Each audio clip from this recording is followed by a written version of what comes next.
Hello, everybody. Hope you're having a good Father's Day. And we have had a lot of rain. So, the strange thing, I don't know if you have animals. Do you have animals, dogs? Are any of your dogs afraid of thunder? My dog isn't afraid of thunder. She's about that big, and she wants to go out and find it and kill it. So that has nothing to do with our lesson tonight, but it was just something that came to my mind as I was thinking about that. And so I had to get her back in the house because she wanted to find the thunder and kill it. It being Father's Day, Dad's an authority figure, right? In our families. Is that the way it works? It's supposed to work that way. It doesn't. Richard says no. There are times when, let's say like you have a small child and the child is crying, and Dad tries to get that under control. And it doesn't seem like anything works. And then Mom walks in the room, and what does the child want to do a lot of times? Go to Mom, and then the child calms down. And so I guess as dads, you can look at that as though you are delegating some of your authority. You can look at it that way, but I don't know if that's exactly the way it's working. The reality is that our children need authority figures. And they especially need that in their parents. And they need to see their parents as authority figures because we have more experience. There's some more wisdom that's there. There are things that they can't take care of in life, struggles that they're going to face, and they need somebody that can guide them through that. And so it's important for them to realize that their parents are authorities in their life.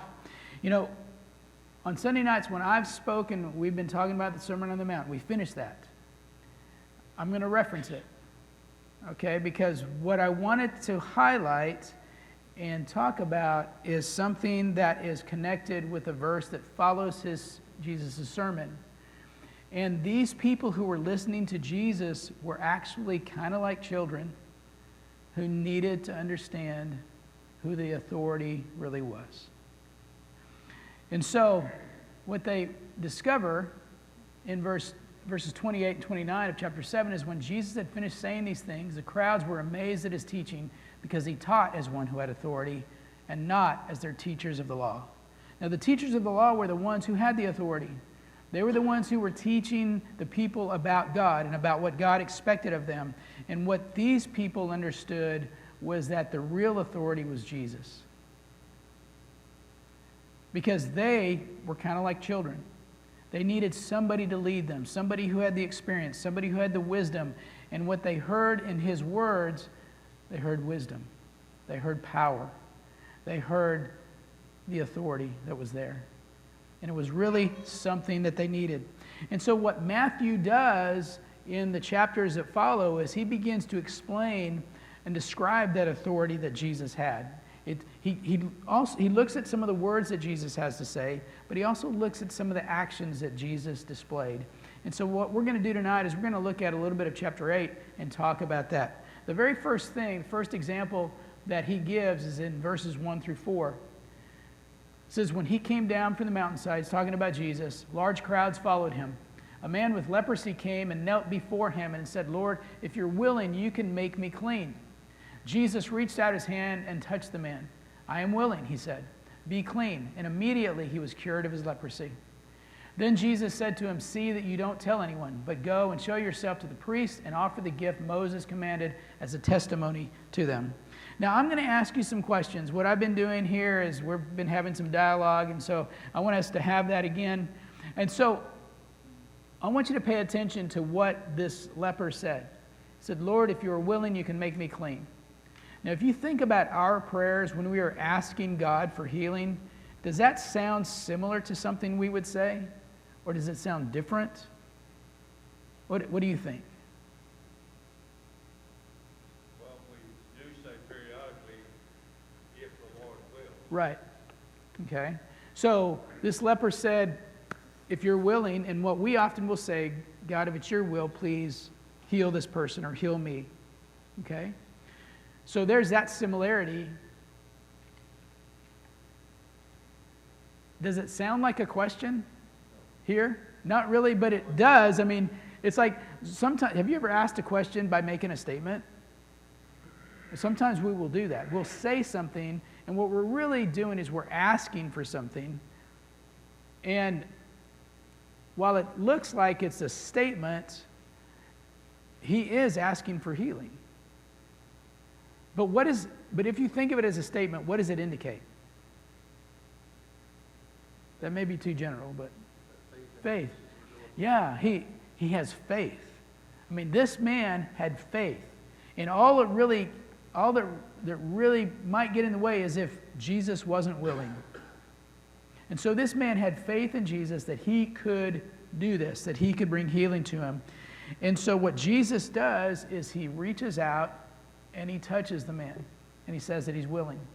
Now, is there any importance to the fact that Jesus touches this leper? Yeah? Okay. All right, so leprosy was contagious. You weren't supposed to touch a leper. Did you have something, Frank? He's agreeing with you. Okay. Now, when you look at Leviticus chapter 13, it goes into a lot of description with regard to skin diseases. And the people who had these types of diseases were supposed to stay outside the camp. They were supposed to tear their clothes, mess up their hair. They were supposed to cover their face, cover their nose and mouth. And if they got close to anybody, they were supposed to cry out, unclean, unclean, so that nobody would get close to them. How would you like to live your life that way? That you are a part of the Jewish community, but you really aren't a part of the Jewish community. You were on the outside looking in because you were unclean. And so what Jesus did was something that no one else would do. He reached out and he touched this unclean person. Now, it doesn't describe what the others thought of that, but just think about other people that might have seen that and what their thoughts might have been. That Jesus would actually reach out and touch this person? It was unheard of. And so Jesus reached out and he touched him and he said that he was willing. Now, as he does that, when you think about that, what Jesus is doing when he heals this man, he is not just touching the unclean, he is making the unclean clean again. He is making that which is unholy, holy. And so Jesus is exhibiting power and authority by this action. So it's not just about the words that he taught anymore, it's about the things that he is doing. It's about how he is able to take that which is unclean and make it clean again. And this is a huge thing for these people, what Matthew's trying to communicate. Now, he makes a statement at the end. In verse 4, he says, "See that you don't tell anyone." Why would Jesus tell this man that? Because according to John, Jesus said, "My hour is not yet come." And sometimes he would tell them, "Don't tell anybody." Right. He wanted to keep some of it quiet. And then other times he wouldn't. He wouldn't. Right. And so we have other examples of when Jesus would tell someone to keep it quiet, don't tell anyone else. At least that one situation is his hour has not yet come. And so maybe that was the reason that Jesus would do that. Now, in each of those situations, it doesn't really tell us why. But in that one, we have an indication of it. And that may be what's going on here, but there is something else to consider. What was it that Jesus told the person to do? What? Go to the priest. Why was he supposed to go to the priest? It was the law of Moses. In order for him to get back into the community again, he had to go to the priest and go through an 8-day process of cleansing and ritual and sacrifices so that he could come back into the community. Now, he could do part of that and go into the camp, but he couldn't go into his tent. And so it's possible that what's happening here is that Jesus may be saying, don't get too excited yet. There's still some things you need to do. And so he was wanting him to fulfill the requirements of the law.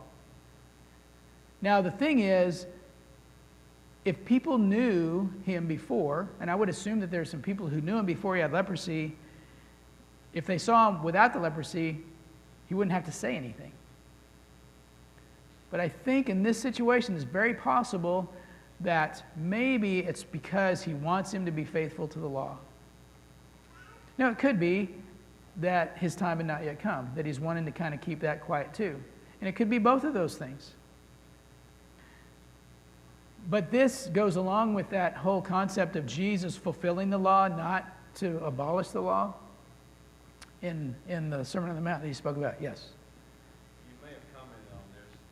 I was thinking, listening. That's okay. But wasn't touching a leper a problem with the law that you were not supposed to do that? Yeah, it would make you unclean. Right. Yeah.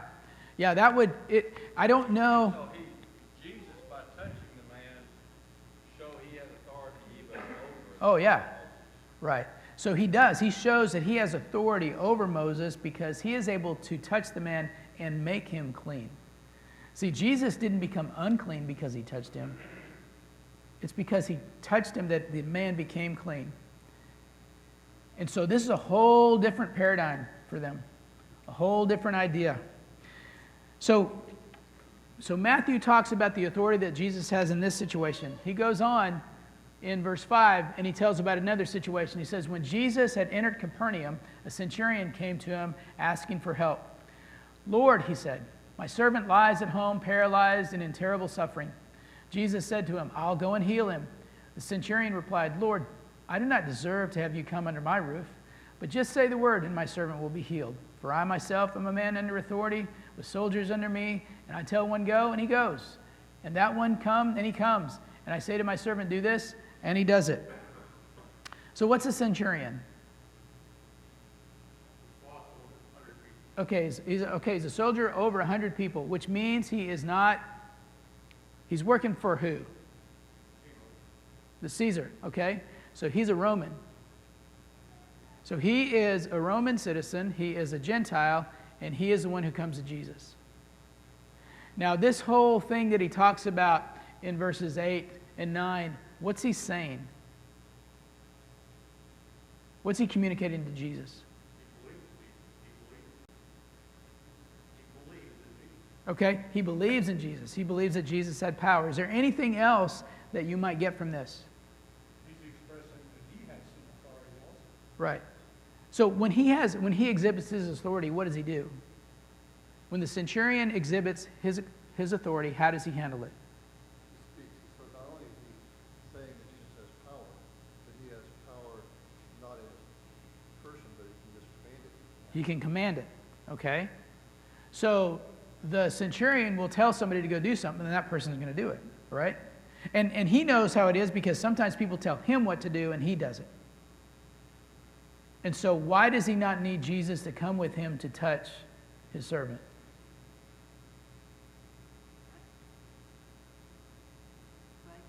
Faith.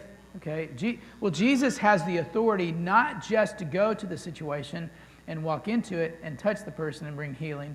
He has the authority just to say where he's at, even if he's not close by, this is going to happen. And it happens.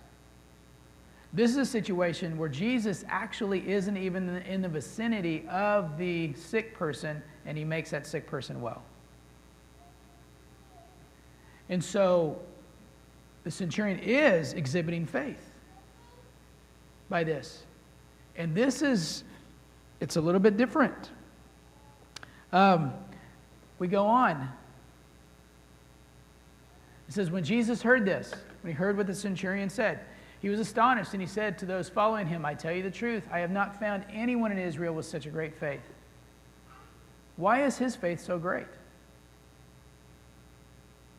What is it about his faith that seems to stand out? He believes that Jesus can just say it, he can, or just through the words, Jesus can make it happen. Mm-hmm. Right. So it's just, Jesus can just speak, right? And things happen. Kind of sounds like creation in a sense, right? God would speak and things were created. Jesus speaks and people are healed. And he doesn't even have to see the person. So in verse 11, it says, I say to you that many will come from the east and the west and will take their places at the feast with Abraham, Isaac, and Jacob in the kingdom of heaven.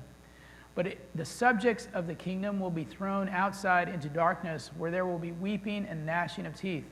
And then Jesus said to the centurion, "Go, and it will be done just as you believed it would." And his servant was healed that very hour.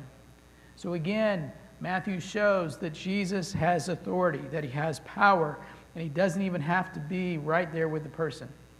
Now, in verses 11 and 12, when he talks about many will come from the east and the west and will take their places at the feast with Abraham, Isaac, and Jacob, but the subjects of the kingdom will be thrown outside into the darkness. What's he talking about?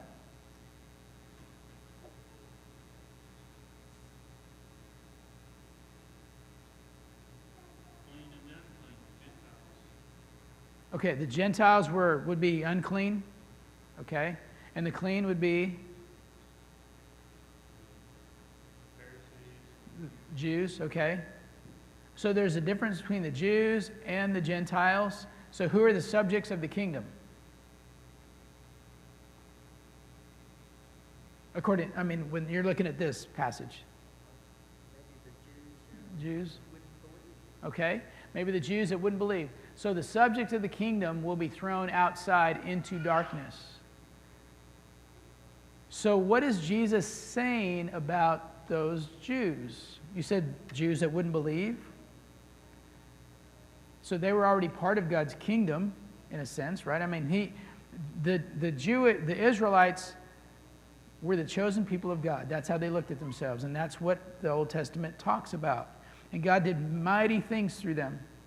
He gave them land, but they also suffered consequences because of their lack of faith. And this was a struggle that they had for years and years and years. And now Jesus has come, and he's teaching something that sounds a little bit different from them, but he speaks with authority, and he shows that he has authority. And he says that the subjects of the kingdom will be thrown outside into darkness, but there are those that will come from the east and west and will take their places at the feast. So Jesus is indicating to them that it's going to look a little bit different than you might expect. Now, when Adam and Eve were created, which one was a Jew and which one was a Gentile? When Adam and Eve were created, which was a Jew and which was a Gentile?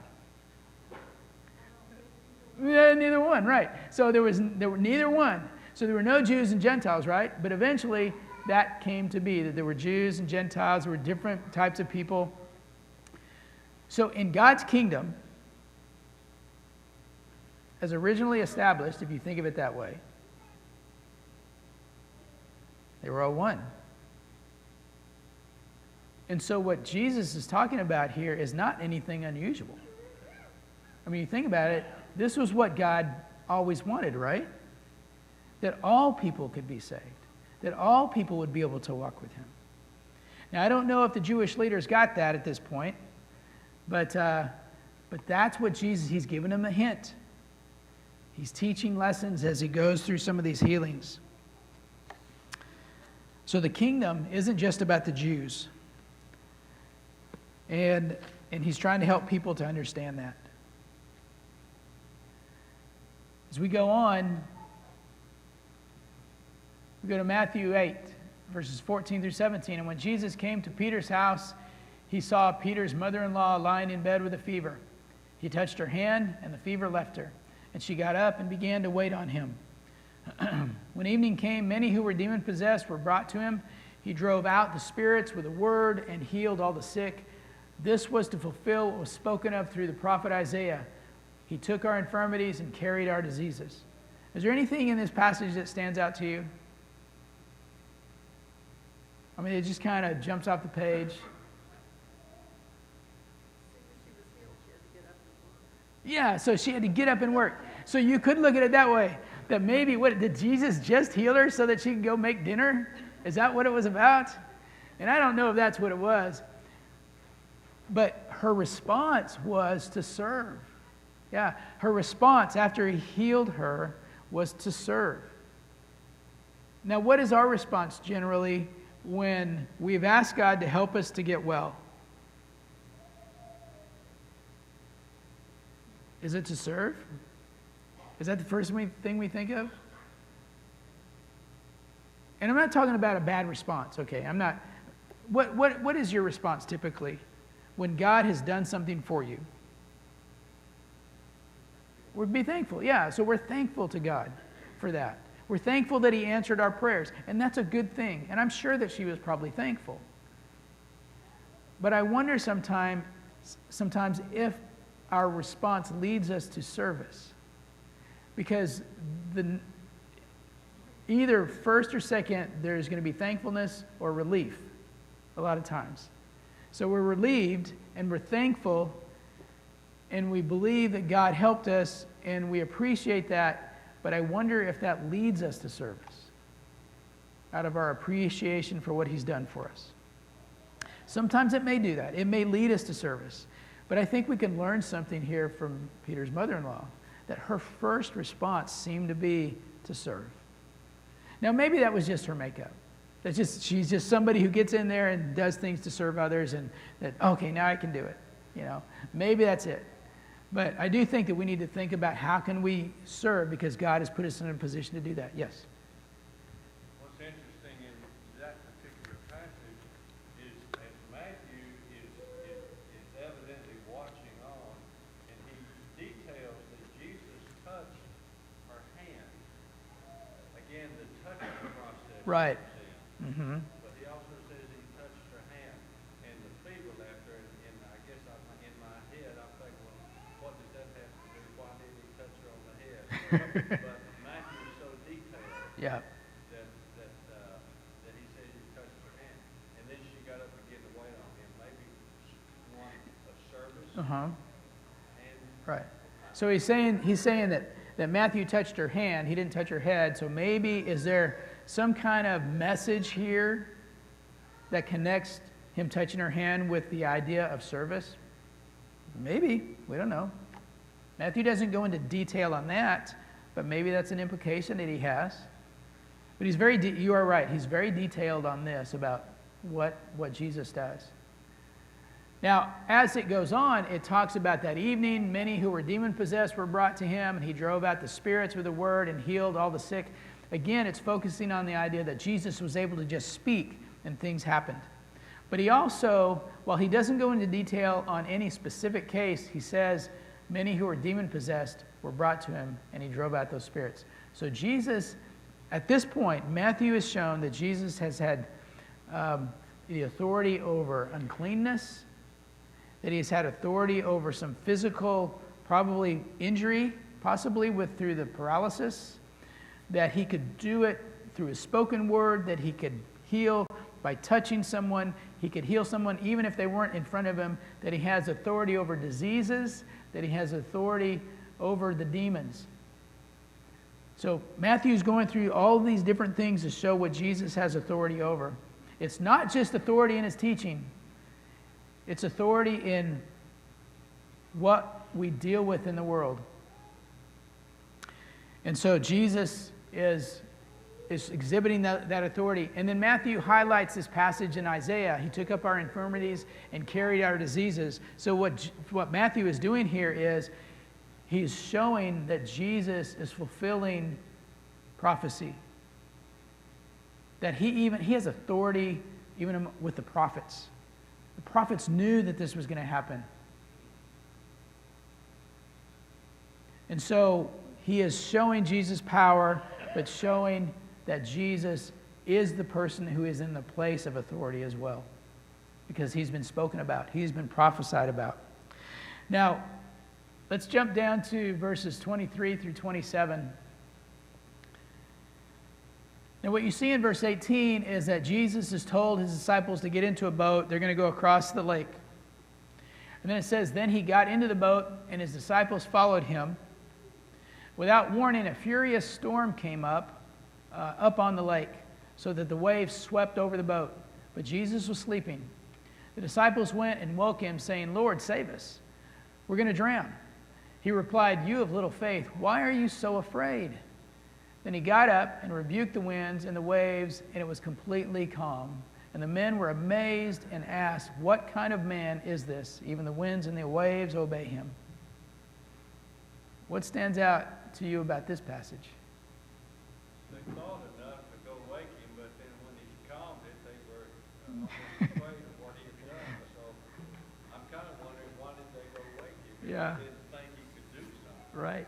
So what Richard is saying is they thought of waking him. They had enough faith in a sense to wake him because they thought he could do something. But then when he did something, it's like, what is that about? And so it really exhibits kind of a problem here with their faith and lack of faith. Now, was their response, when you think about their response, was it unusual? Was their reaction, you think, inappropriate?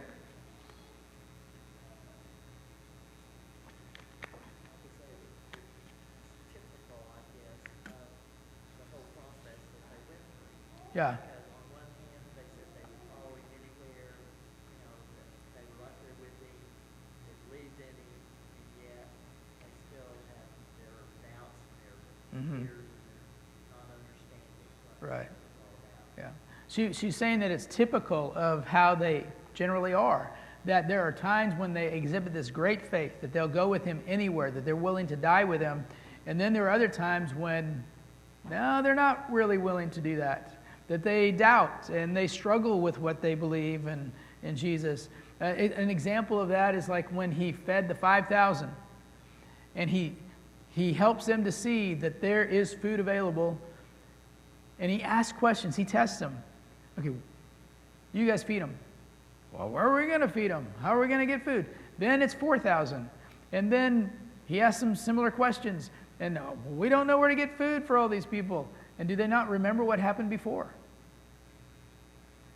So these are people of faith who struggle with their faith, which sounds a lot like us, doesn't it? Yeah. Yes? I was going to say, that's not unlike we are when we pray for something and then it happens. Sometimes we are a little surprised.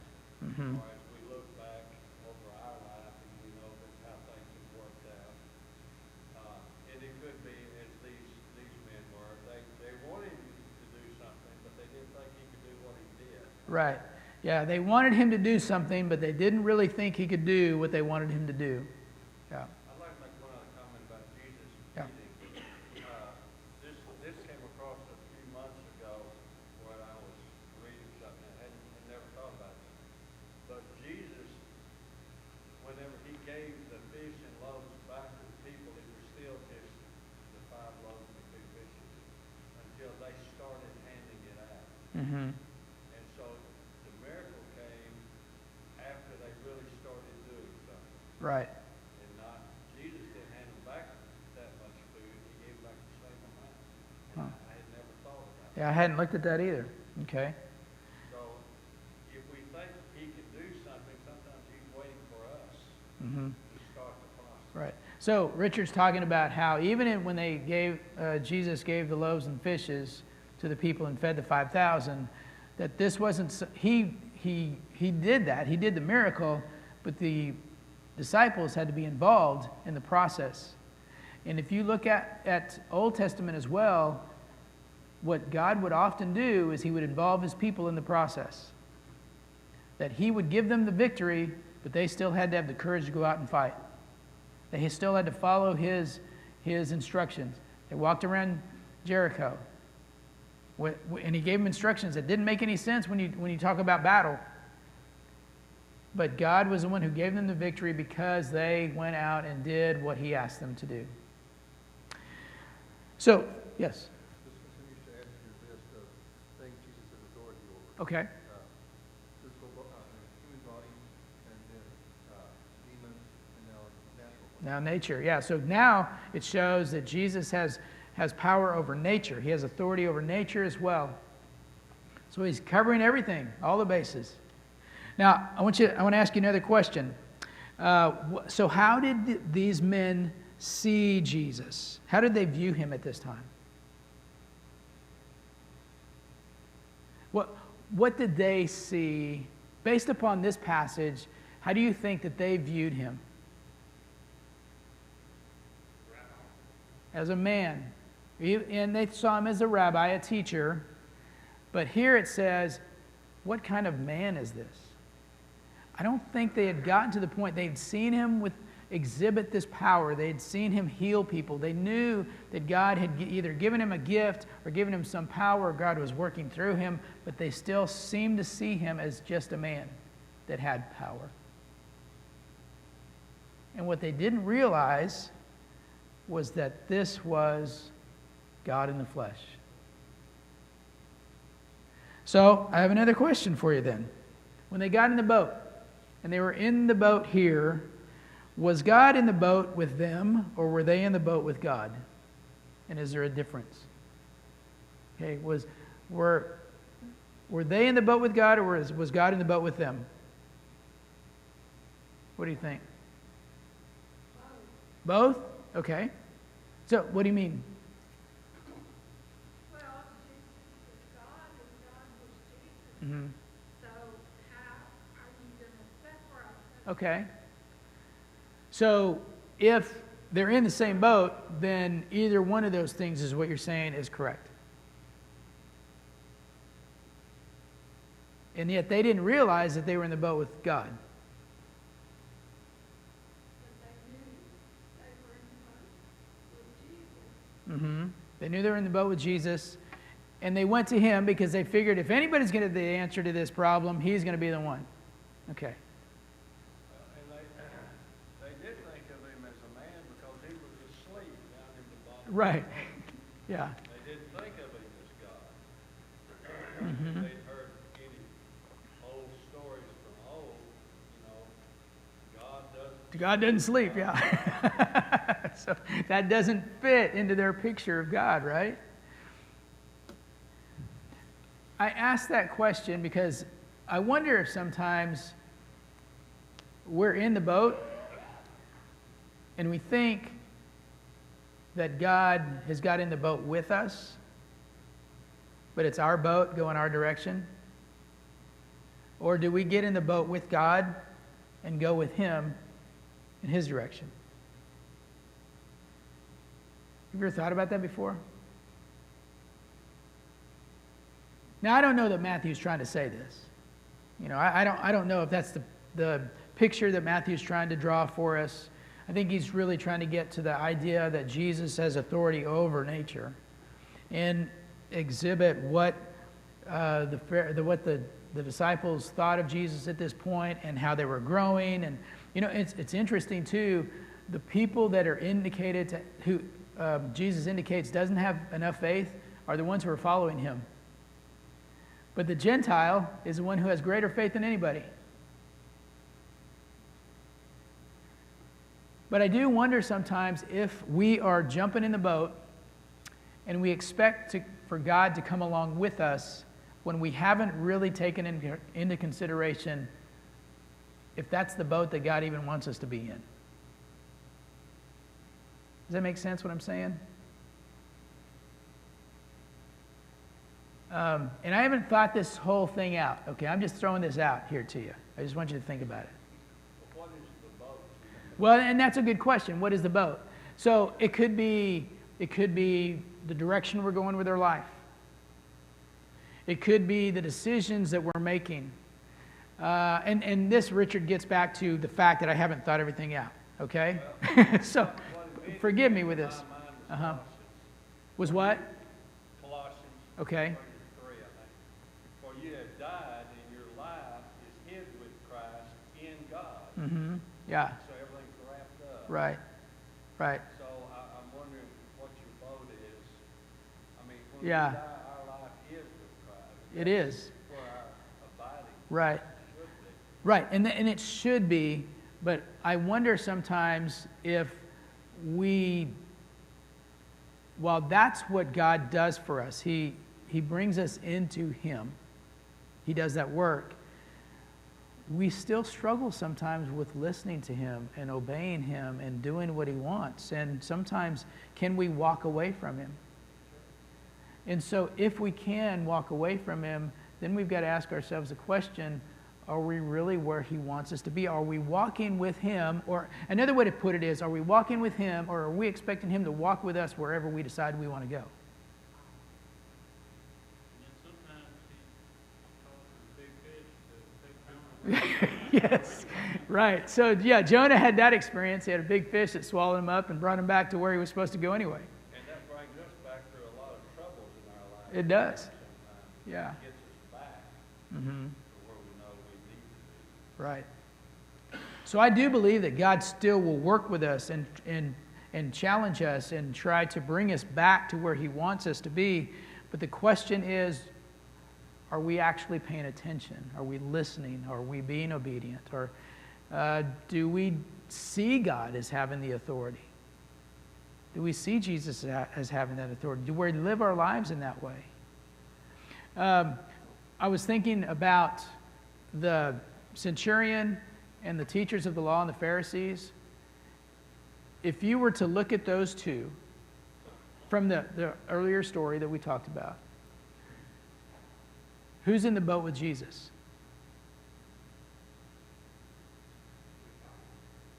Well, but if you're talking about the centurion and the Pharisees, who would you say is in the boat with Jesus? And maybe this isn't a fair thing for me to say. It may be that this illustration doesn't fit right. But I got to thinking about that. It seems, based upon what Jesus is saying, is that the Gentile is the one who is more righteous, who seems to be doing what God wants, who has the faith. But the Pharisees, based upon what we see, the way that they have lived and what they teach and the way they have dealt with the teaching of God, that they are the ones who are starting to drift away. Now, not all the Pharisees did that. There were some who were righteous. But in general, that's what was happening. And so what Jesus is beginning to show is that there are going to be more people involved in this than the Jewish leaders might have thought. And so where are we at? Who really trusts in Jesus' authority? And so I think that's a question we have to ask. I don't know, any thoughts on that? You look like you're thinking, Richard, so. Well, I think that is true. I think Jesus came to his own received him not. So he turns to the Gentiles, which was also an understanding that sorry, my phone decided to call. Okay. So Richard was explaining, and then his phone began to speak to him. Okay, as you get older, you lose your Okay. But he came to his own received him not, and then he turns to the Gentiles, but the whole idea, as he tells us, that was his plan all along. Right. Before the foundation of the world, he planned on bringing and including the Gentiles and grafting them in. Mm-hmm. And so that process played out over a period of time, but that was always his plan. Right. And so who does it go to? And I think that was his plan. He started out with the Jews, Mm-hmm. but when he came to earth, they didn't really receive him. Right. So Richard's saying that he had gone to the Jews, they were the chosen people of God at the time, and they didn't receive him, and then therefore he ends up going to the Gentiles. But that was always his plan. And it would make sense that that was his plan, because Adam and Eve, there were no Jews and Gentiles. It was everybody, all of us, brought into, is it Ephesians that talks about being made one man, or is that Colossians? One of those two. That Jesus is the one who makes peace between the two, and that he's reconciling the two, and that we, in 2 Corinthians, I think it's 5 or 6, talks about how we are ministers of reconciliation. That message is what we are to bring to people, for others to understand that what Jesus was doing was reconciling people to God. And we should be reconciling people to God as well, because that's the ministry that we've been given. And we do that because Jesus is the one who is the authority. And he has given us that responsibility. And so, while I don't know if this is a fair question, are you in Jesus' boat, or do you expect him to be in yours? I don't know if that's a fair question. Maybe the better way to say it is, who's the real authority in your life? And I think that sometimes we struggle with that because we have this desire for us to be the authority. We have a desire for us to be able to make all the decisions and to determine what's right and wrong. And while I believe God gives us wisdom as we try to make decisions about things, we still need to understand that the true authority in our life is the one who has the power over everything. And so that's the question I want to leave you guys with. I don't know if you have any issues you'd like to bring to us, that you'd like to pray about, if there's any struggles with accepting Jesus as the authority in your life. But if there's anything like that that you'd like to share with us, we're a family of believers who want to encourage each other in the faith. And that's what we do here. So let us know. Oh, yes, ma'am. I was just thinking about how many times in the Old Testament did we read about people who, maybe the kings, for example, didn't consult God before they made a decision. But we also have many examples where David did consult and asked God, should I do this? And in my long years, it's fairly recent that I have come to the realization that I should, instead of saying, God, tell me to do this, it's, do you want me to do this? Right. Should I do this or should I not do this? Show me or tell me or, Mhm. nudge me how I should react in this or take this action. Okay. And it's a whole, Changes things. it Yeah. changes things. Right. Yeah, Sandy was talking about how the kings, that some of the kings in the Old Testament, they would seek God's guidance before they would do something, before they would go into battle or do something like that. There were others who would not. And the ones who did not were the ones who would fail more often, right?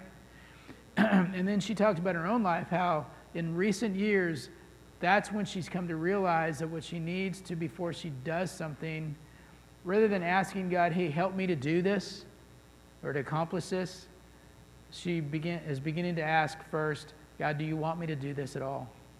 Do you want me to make this choice? Do you want me to go this direction?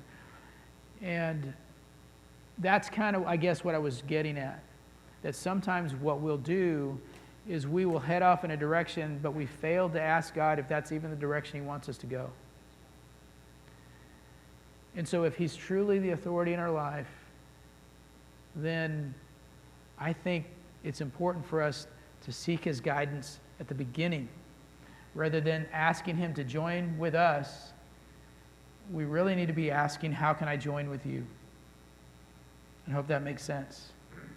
Now, hopefully, what we've got is we've got some wisdom that God has already given us to help us to make good decisions. But we can lose sight of that and consider ourselves as being the authority. And I think that's been a common problem since the beginning of time. That we may not even realize that what we do is we make ourselves God. And that we use God for our benefit when we need Him. But that's a whole other discussion we can get into, and we don't have time to do that. There is a way that we can encourage you in your faith.